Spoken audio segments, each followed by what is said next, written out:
참 잘 오셨습니다. 네. 한 번만 더 좌우 앞뒤 두 분 이상에게 인사하시겠습니다. 주님께서 큰 사랑으로 오셨습니다.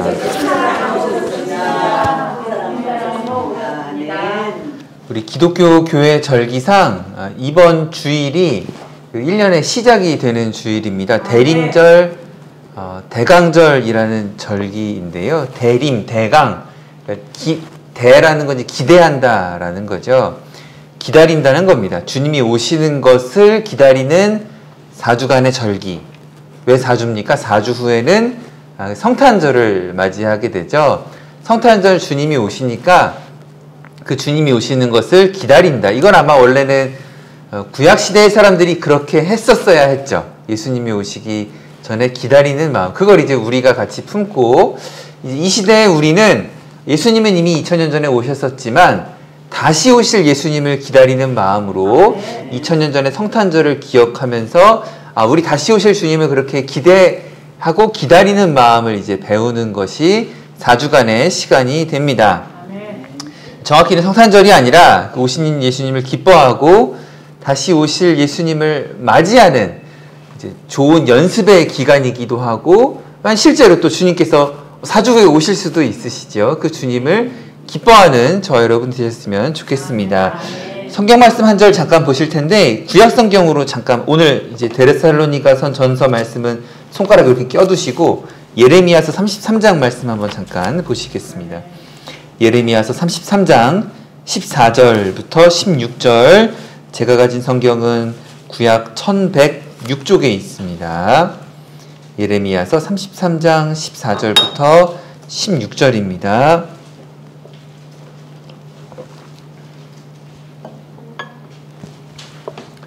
찾으신 분들과 제가 한번 큰 소리로 천천히 읽고 좀 귀로 좀 잘 들어주십시오. 예레미야서 33장입니다. 구약 1106쪽 예레미야서 33장 14절부터 16절입니다. 먼저 찾으신 분들과 제가 좀 큰 소리로 천천히 읽어보겠습니다. 여호와의 말씀이니라. 보라, 내가 이스라엘 집과 유다 집에 대하여 일러준 선한 말을 성취할 날을 이르리라. 그날 그때에 내가 다윗에게서 한 공의로운 가지가 나게 하리니 그가 이 땅에 정의와 공의를 실행할 것이라. 그날에 유다가 구원을 받겠고 예루살렘이 안전히 살 것이며 이 성은 여호와 우리이란 이름을 얻으리시라. 아멘.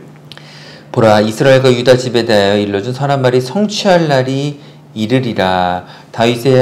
다윗에게서 한 공의로운 가지가 나게 하리니. 한 의로운 가지가 나서 이 땅에 하나님의 정의와 공의를 실행하며 여호와는 우리의 의라는 이름을 얻게 될, 우리의 하나님의 거룩한 도성이 완성될 것이다 라는 말씀입니다. 이 말씀과 또 구약성경의 여러 약속들의 말씀들이 있어서 그 약속을 옛날 약속, 구약, 그리고 다시 오신 예수님께서 다시 오실 것이다 라고 말씀하신 그것이 신약, 새로운 약속의 말씀을 우리에게 주신 겁니다. 그래서 오늘은 그 예수님이 어떻게 오셨는가, 예레미야 33장 14절 16절에 말씀하신 다윗에게서 난 한 가지가 어떻게 오셨는가, 그분이 어떤 분이신가를 말씀의 은혜로 알아보고 나누어 보는 시간을 가지고자 합니다. 한번 따라해 주십시오. 큰 사랑으로 오시는 분. 한 번 더, 큰 사랑으로 오시는 분. 좌우 앞뒤 두 분 이상에게 주님께서 큰 사랑으로 오셨습니다. 한 번 더 인사하시겠습니다. 아멘. 여러분은 저에게, 저는 여러분들에게 다시 한번 인사하겠습니다. 주님께서 큰 사랑으로 오셨습니다. 서울의 어느 구청 청사 들어가면 그런 글이 쓰여져 있다고 합니다. 팔은 안으로 굽는다. 절대 팔은 뒤를 안을 수가 없다. 하지만 방법은 있다. 내 한 몸 뒤로 돌면 얼마든지 뒤에도 안아줄 수 있다. 아마 이해수 작가의 글을 구청에다 쓴 것 같은데, 내 앞에 있는 사람을 안는 건 쉽습니다. 내 눈에 보이는 사람을 안는 것은 쉽습니다. 등에 있는 걸 이렇게 팔 구조상 이렇게 안을 수는 없지만 아주 간단한 방법, 내가 내 몸을 돌리기만 하면 얼마든지 안을 수 있습니다. 누구든지 안을 수가 있습니다. 성경 말씀에도 나와 있죠. 내 자식만, 나를 사랑해주는 사람만 사랑하는 건 누구나 할 수 있는 일입니다. 그러나 예수님은 사랑하기 힘든 사람들을 위하여 그들을 사랑하시고 스스로 먼저 예수님이 어떻게 하셨죠? 몸을 돌리신 분이라는 것을 기억해야 합니다. 스스로 오셔서 스스로 몸을 돌리신 분이라는 겁니다. 중요한 말씀입니다. 한번 따라해 주십시오. 스스로 오셔서 스스로 몸을 돌리셨습니다. 몸을 돌린다라는 것은 성경에서 아주 중요한 공부의 주제입니다. 신약, 구약 성경을 통틀어서 아주 중요하게 다루는 주제입니다. 바로 몸을 돌린다라는 것은 회개와 관련된 이야기입니다. 세례 요한과 예수님은 회개하라, 천국이 가까웠느니라 라고 선포하신 것을 잘 기억하실 겁니다. 세례 요한과 예수님뿐만 아니라 구약 성경 전체를 통틀어서도 하나님을 배반한 이스라엘 백성들을 향하여서 회개하라 라고 간절히 외치는 수많은 선지자들과 예언자들을 보실 수 있습니다. 이 회개한다는 말이 우리말로는 이렇게 일상에서 잘 쓰는 말은 아닌데 이스라엘 사람들의 그들의 말로는 참 쉬운 말입니다. 바로 돌이킨다라는 말이에요. 슈브, 돌이킨다라는 거예요. 그 이제 우리말로는 회개라고 하는데 원래의 참뜻은 돌이킨다, 그냥 돌린다라는 뜻입니다. 그래서 회개하라, 천국이 가까웠느니라 라는 예수님의 말씀은 팔짱을 끼고 이렇게 굽어 살피시면서 좀 회개 좀 빨리 해라, 어떻게 하려고 그러냐 라는 예수님의 말씀이 아니라는 거예요. 그렇게 핀잔을 주시는 게 아니라 회개하라, 돌이키라는 말씀을 하기 위해 예수님께서 먼저 돌이키신 것을 여러분들은 잘 알고 계실 것입니다. 예수님께서 먼저 돌이키셨어요. 예수님께서 지은 죄가 많으셔서 악한 분이라서 그가 먼저 회개하셨다는 게 아닙니다. 하나님이신 그분께서, 하늘의 영광으로 가득 차신 그분께서 죄 많은 인간들을 향하여 몸을 먼저 돌이키셨다는 거예요. 태초에 하나님께서 천지를 창조하실 때는 하나님의 형상에 따라 아름답게 마주보는 사람과 하나님의 관계였지만 사람이 죄를 짓고 돌이켰을 때, 하나님을 향하여서 등을 보이고 돌이켰을 때 그들을 위하여서 이 어긋난 관계를 위해 다시 돌이키시고 사람들을 주님께로 이끌어가기 위해 예수님께서 오셨다라는 것입니다. 주님께로 우리가 다시 돌이키게 하시기 위해 예수님께서 먼저 이 땅에 오셔서 그 사랑으로 우리를 이끌어 주셨다라는 것이 신구약 성경의 기독교 전체를 통한 아주 중요한 진리의 교훈입니다. 그래서 주님께서 오셨다라는 것은 큰 사랑으로 먼저 돌이키셨다라는 것을 의미합니다. 원수된 사람들을 향해서 먼저 돌이키신 큰 사랑에 감사하는 저와 여러분 되시기 바랍니다. 하나님께서 사랑하는 인간들을 만들어 주셨는데 인간들이 돌이키면 공의와 사랑이신 주님께서 어쩔 수 없이 그 인간들을 다시 돌이킬 수밖에 없어요. 인간들과 등질 수밖에 없어요. 근데 이 등진 관계를 위해, 이 관계를 회복하기 위해 예수님께서 오셔서 먼저 돌이키셨다라는 겁니다. 큰 사랑으로 오셨기 때문에 우리가 기억해야 할 몇 가지 교훈들을 오늘 대림절, 대강절 주일에 교훈으로 나누고자 합니다. 첫 번째 따라해 주십시오. 소망을 가져야 합니다. 살다가 어려운 일이 닥치고 세상이 좀 비관적으로 보이기 시작할 때는 모든 것이 어둡게 보이기만 합니다. 모든 것이 어둡고 소망이 없어 보이기만 합니다. 누가 희망을 얘기해도 그게 별거 아닌 것처럼 생각됩니다. 그래서 절망에 빠진 사람은 그 자신이 겪은 실제 그 절망적인 일보다는 훨씬 더 크게 절망을 느끼는 경우가 매우 많습니다. 왜냐하면 우린 약하기 때문입니다. 왜냐하면 우리는 기다리는 걸 잘 못하기 때문입니다. 기다리다 보면 그 절망의 실체가 드러나고 그것을 우리가 극복할 수 있다는 걸 알게 되지만 우리는 쉽게 포기하는데 익숙해져 버린 사람입니다. 그런데 참 소망이 하나 들어오면요. 참 소망이 하나 들어오면 그거 하나로 충분합니다. 그거 하나로 시작하게 됩니다. 그 소망 하나로 세상을 보는 눈이 바뀌어지게 됩니다. 소망이 있다면 소망을 가진 사람들끼리 단결하게 되기 때문에 그 우리가 겪는 문제보다 금방 더 눈덩이 불어나듯 소망이 덕지덕지 붙어서 절망을 작게 바라볼 수 있는 힘이 생기게 됩니다. 소망을 가진 사람들끼리 단결하게 된다는 거죠.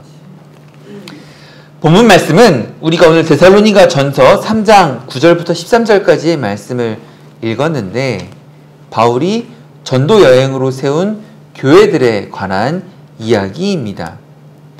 데살로니가 지역 사람들에게 그들에게도 교회를 세웠는데 그 교회가 하나님의 은혜를 가르치는 역할을 해왔습니다. 그런데 이 교회는 아직도 겪을 하나님의 큰 은혜가 많이 남았습니다. 아직도 하나님의 역사하심이 더 많이 필요합니다. 언제 아멘 하실지 모르겠지만 하나님의 사랑이 더 필요합니다. 하나님의 소망이 더 필요합니다. 하나님의 은혜가 더 필요합니다.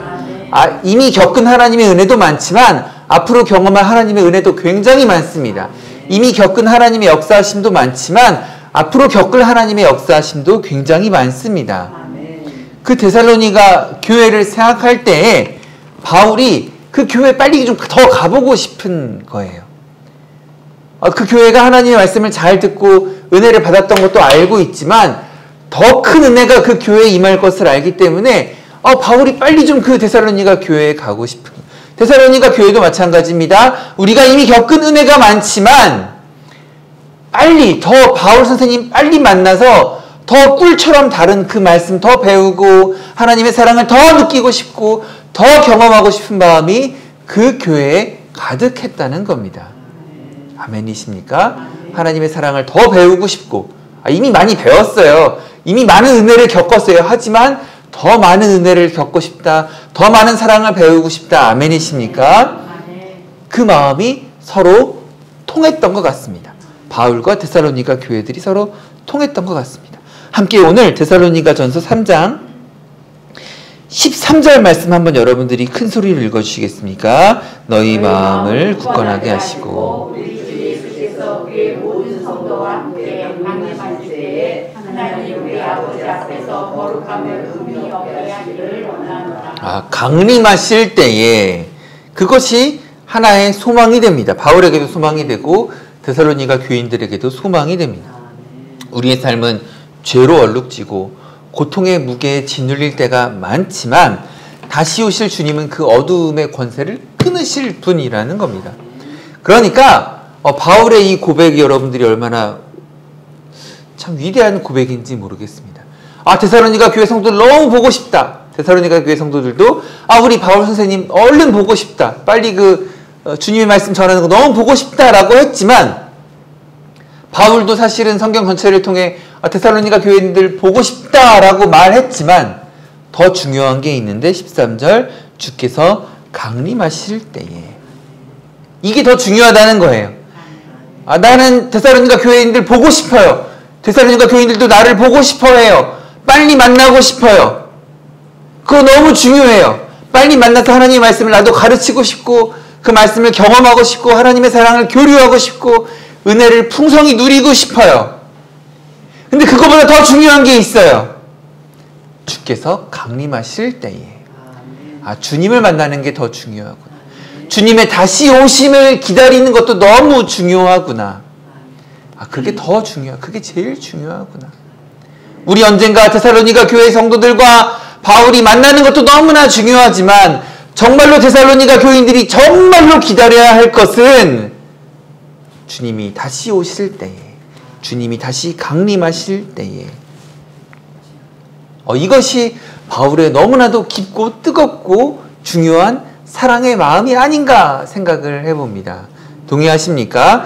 바울은 아마 이게 좀 소위 말하는 후회 없는 사랑이 아닌가 싶어요. 나랑 너랑 만났을 때 후회 없이 사랑하고 후회 없이 존중하고 잘 섬기고 했다면 그것으로 너무 감사하고 감격한 거, 이제 주님을 바라보자라고 이야기를 할 수 있는 것입니다. 그것이 소망의 씨앗이 되었던 것 같습니다. 12절 말씀 제가 읽어보겠습니다.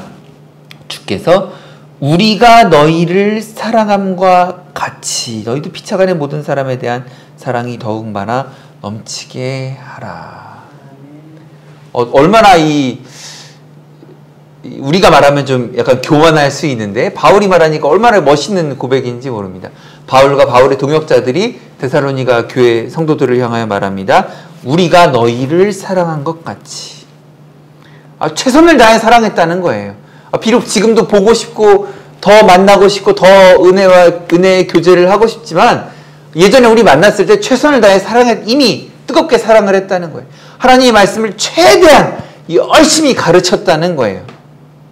우리가 너희를 사랑한 것 같이 너희도 피차간의 모든 사람에 대한 사랑이 더욱 많아 넘치게 하라. 그리고 이제는 주께서 강림하실 때를 기다리고 소망을 품으라라고 말씀해 주는 것입니다. 최선을 다해 살아가는 마음이 있으면 우리의 소망은 거기서 그쳐지는 것이 아니라 더 큰 것을 바라보고 이제는 주님을 기다리는 그 소망이 있기 때문에 우리가 아무리 뜨겁게 사랑을 했다 하더라도 거기서 끝나는 것이 아닙니다. 주고 나누고 섬기고 베풀고 은혜를 가득히 나누었어도 거기서 끝나는 것이 아니라 이제는 더 주님의 강림을, 주님의 오심을 기다릴 수 있는 저와 여러분 되시기를 주님의 이름으로 축복합니다. 두 번째로 그 크신 사랑으로 오신 분을 기다릴 때 우리의 마음의 교훈은 한번 따라해 주십시오. 기뻐해야 합니다. 한 번 더 기뻐해야 합니다. 소망을 가지고 기다리는 것은 좀 시간이 걸리고 어려운 일일 수도 있지만 마냥 힘든 일만은 아닙니다. 하나의 기쁨의 씨앗이 있으면 이 소망의 씨앗을 키워나갈 수 있습니다. 9절 말씀 한번 눈으로 따라 읽어주시겠습니까? 제가 읽겠습니다. 우리가 우리 하나님 앞에서 너희로 말미암아 모든 기쁨으로 기뻐하나니. 바울은 데살로니가 교회 성도들을 생각할 때 모든 기쁨으로 기뻐한다. 너희들 얼마나 기특하냐. 그렇게 말씀을 잘 듣고 말씀을 잘 실천하고 하나님의 은혜를 잘 경험했던 너희들을 생각할 때에 9절 말씀, 데살로니가 3장 9절 말씀, 우리가 우리 하나님 앞에서 너희로 말미암아 너희를 생각할 때 모든 기쁨으로 기뻐하고 있다. 너희를 위하여 능히 어떤 감사로 하나님께 보답할까. 9절 말씀해 보니까 하나님께 보답하고 싶을 만큼 너희를 생각할 때 너희가 너무 참 하나님 앞에 예쁘고 기쁘고 참 감사하다라는 것을 고백합니다. 바울이 기쁨을 누리는 것은 한 번에 단박에 세상 모든 일이 다 좋아졌기 때문이 아닙니다. 잘 생각하셔야 합니다. 모든 문제가 다 해결됐기 때문에 바울이 지금 이렇게 9절 말씀에 모든 기쁨으로 기뻐한다라고 하는 것이 아닙니다. 하나의 사실 때문에 이렇게 고백하는 겁니다. 한번 따라해 주십시오. 데살로니가 성도들이 신앙을 잘 지키고 있다. 데살로니가 교회 성도들이 완전하고 완벽해서가 아니라 그들이 신앙을 잘 지키고 있는 것 때문에 기뻐하고 모든 기쁨으로 너희를 향해 기뻐한다 라고 고백한다는 것입니다. 9절 말씀 너희로 말미암아. 데살로니가 성도들이 신앙을 지키는 모습을 보면서 기쁨을 얻었다라고 하는 것입니다. 바울이 뭐라고 하는 겁니까? 나 때문에 기쁘다라고 하는 겁니까? 아니에요. 기쁨의 원인이 내가 아닐 수 있다는 것입니다. 혹시라도 내 삶을, 지난 한 주간의 내 삶을 돌아봤을 때 내 인생에 기쁜 일, 즐거운 일이 그렇게 대단한 게 없다라고 하실 수 있는 분이 있는지 모르겠지만, 성경 말씀해 보니까 바울도 오늘 나 때문에 기쁜 게 아니라, 기쁨의 원인이 내가 아니라 다른 한 사람, 한 모임, 한 교회가 기쁨의 시작이 될 수 있다는 것입니다. 저와 앞뒤를 보시면서 당신 때문에 기쁩니다 라고 인사해 주시기 바랍니다. 저는 성도님들을 향해, 성도님들은 저를 향해 목사님 때문에 기쁩니다. 성도님 때문에 기쁩니다. 내 안에 내가 지난 한 주간 동안 월요일에 로또가 당첨되고 화요일엔 땅값이 오르고 수요일에는 돈다발을 줍고 이런 일이 없었다 하더라도 한 사람으로 인해 기뻐할 수 있습니다. 기도 짝꿍, 기도합시다라고 모이는 사람들 때문에 기뻐할 수 있습니다. 우리 교회 때문에 기뻐할 수 있다는 것입니다. 그래서 바울이 데살로니가 3장 9절 말씀, 하나님 앞에서 너희로 말미암아 모든 기쁨으로 기뻐한다 라고 고백하고 있는 것입니다. 오늘 대림절 대강절을 맞아 큰 사랑으로 오시는 그분으로 인해 우리 나눌 마지막 교훈은 세 번째로 따라해 주십시오. 새로운 시대가 올 것입니다. 바울은 데살로니가 성도들이 신앙을 잘 지키고 있다는 것 때문에 너무 기뻐했지만 그걸 확인하는 걸로 끝나는 것이 아닙니다. 그리스도의 사랑이 이들을 향해 새로운 시대를 열어가고 있다라는 것을 고백하고 있습니다. 그 사랑을 기억하고 신앙을 지키고 기다리는 자들이 있다면 새로운 시대가 열리는 걸 목격하는 사람들이 생기게 됩니다. 주님은 다시 오실 것입니다. 다시 오신다, 재림하시는 이유는 바로 사랑 때문입니다. 새로운 시대가 오는 이유는 사랑 때문입니다. 이해할 수 없는 그 사랑 때문입니다. 차별 없이 많은 사람을 온 세상을 구하실 사랑이고 그 사랑을 확장하고 확인하기 위해서 주께서 다시 오실 것입니다. 주님의 사랑이 주님이 다시 오신다라는 기쁨의 소식을 있게 했던 것입니다. 세상의 모든 일이 소망이신 주님으로 인해 환해질 것을 기대하시기 바랍니다. 아까 우리 말씀 초반에 소망 하나가 있으면 그거 하나로 시작할 수 있다고 했죠. 혹시 주변에 삶의 무거운 짐 때문에 정말 무겁게 짓눌려 계신 분이 있다면 그분을 어떤 위로하는 것도 있고 실제로 도와주는 것도 참 좋은 일이지만 정말로 그에게 한 가지 소망이 들어가야 한다면 주님께서 다시 오실 것입니다.